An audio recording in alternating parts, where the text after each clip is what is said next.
జగన్ హయాంలో కీలకంగా వ్యవహరించిన అధికారులను తీసుకువచ్చి సిఆర్డీఏలో నియమించినందుకు కమిషనర్ కె కన్నబాబు భారీ మూల్యం చెల్లించుకున్నారు. ప్రభుత్వం ఆయన్ను ఆకస్మికంగా బదిలీ చేసి పౌర సరఫరాల శాఖ కమిషనర్ గా నియమించింది. పాఠశాల విద్యా డైరెక్టర్ గా ఉన్న వి విజయరామరాజును సిఆర్డీఏ కమిషనర్ గా నియమించింది. కన్నబాబు విజయరామరాజుతో పాటు మరో 2 ఐఏఎస్ అధికారులను బదిలీ చేస్తూ సిఎస్ జి సాయి ప్రసాద్ ఉత్తర్వులు జారీ చేశారు. జగన్ ప్రభుత్వంలో మంత్రుల వద్ద పిఎస్లుగా పనిచేసిన కొందరు అధికారులు సిఆర్డీఏలోని కీలక విభాగాలైన ల్యాండ్ పూలింగ్, ప్లానింగ్ విభాగాల్లో తిష్టవేశారు. వీరు పాత ప్రభుత్వ విధానాలనే అమలు చేస్తున్నారని, కూటమి ప్రభుత్వ ప్రాధాన్యతలను పట్టించుకోవడం లేదని రాజధాని ప్రాంత ఎమ్మెల్యే తెనాలి శ్రావణ్ కుమార్ నేరుగా సీఎంఓకు ఫిర్యాదు చేశారు.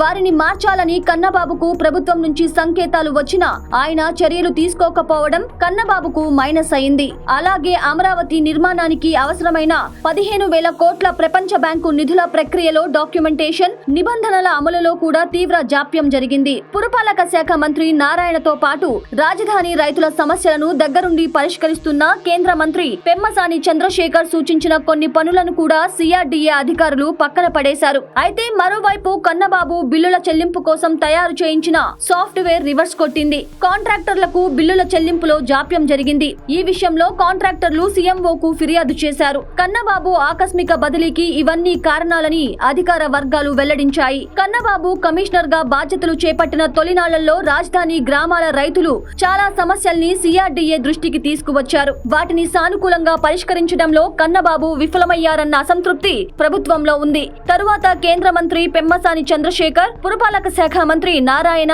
తాడికొండ ఎమ్మెల్యే తెనాలి శ్రావణ్ కుమార్ తో ప్రభుత్వం కమిటీని నియమించింది. సమస్యల పరిష్కారానికి ఆ కమిటీ చొరవ తీసుకోవడంతో రైతుల్లో చాలా వరకు అసంతృప్తి తగ్గింది. కన్నబాబు సిఆర్డీఏ కమిషనర్ గా 2025 జనవరిలో బాధ్యతలు చేపట్టారు. 14 నెలల్లోనే ప్రభుత్వం ఆయనను బదిలీ చేసింది. కన్నబాబు కీలకమైన సమయంలో సిఆర్డీఏ కమిషనర్ గా వ్యవహరించారు. రాజధానికి నిధుల సమీకరణ, నిర్మాణ పనులన్నీ పూర్తి స్థాయిలో పట్టాలెక్కించడంలో క్రియాశీలకంగా వ్యవహరించారు.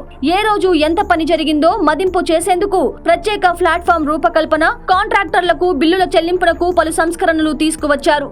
అదే సమయంలో రైతులు, కాంట్రాక్టర్ల నుంచి ఆయన వ్యతిరేకతను కూడా ఎదుర్కోవాల్సి వచ్చింది. ప్రస్తుతం విజయరామరాజును కమిషనర్ గా నియమించడానికి ప్రధాన కారణం ఏమిటంటే క్షేత్రస్థాయిలో ఏ పనినైనా ఆయన శరవేగంగా పరుగులు తీయిస్తారు. ప్రధానంగా పాఠశాల విద్యాశాఖలో ఆయన చూపిన చొరవ కూడా సిఆర్డీఏ కమిషనర్ గా నియమితులవటానికి ప్రధాన కారణమయ్యింది.